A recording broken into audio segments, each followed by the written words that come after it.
Now in chapter 22, we find here the abominations of Jerusalem that are listed for us here. Moreover, the word of the Lord came unto me, saying, that's chapter 22, verse 1. Verse 2, now thou son of man, wilt thou judge the bloody city? Yea, thou shalt show her all her abominations. Now, it's called a bloody city. That is the thing that Isaiah said way back in the first chapter, verse 21. He spoke there, but she had become a harlot, and murderers lodged in it, speaking of Jerusalem. The Lord Jesus wept over the city and says, O Jerusalem, Jerusalem, thou that killest the prophets and stonest them that are sent unto thee. And after all, didn't they slay him also? Turned him over to the Romans, who did the killing job.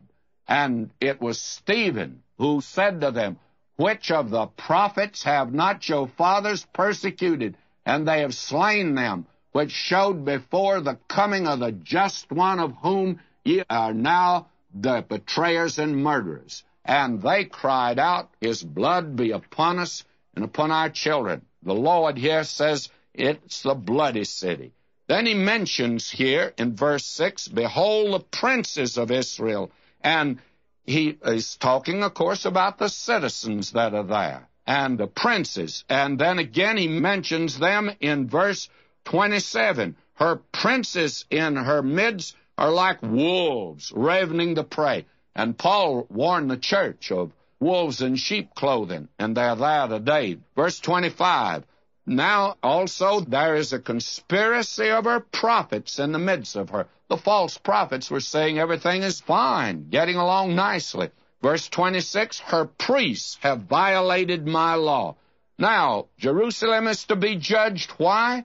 Why is it called the bloody city? Because of the princes, the prophets, and the priests. Now, verse 30, he says here as he concludes this chapter, and I sought for a man among them that should make up the hedge and stand in the gap before me for the land, that I should not destroy it. I found none. Therefore have I poured out mine indignation upon them.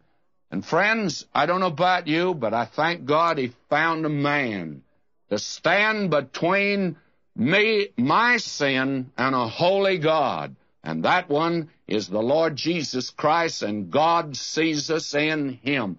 Thankful for the man that stands in the gap today.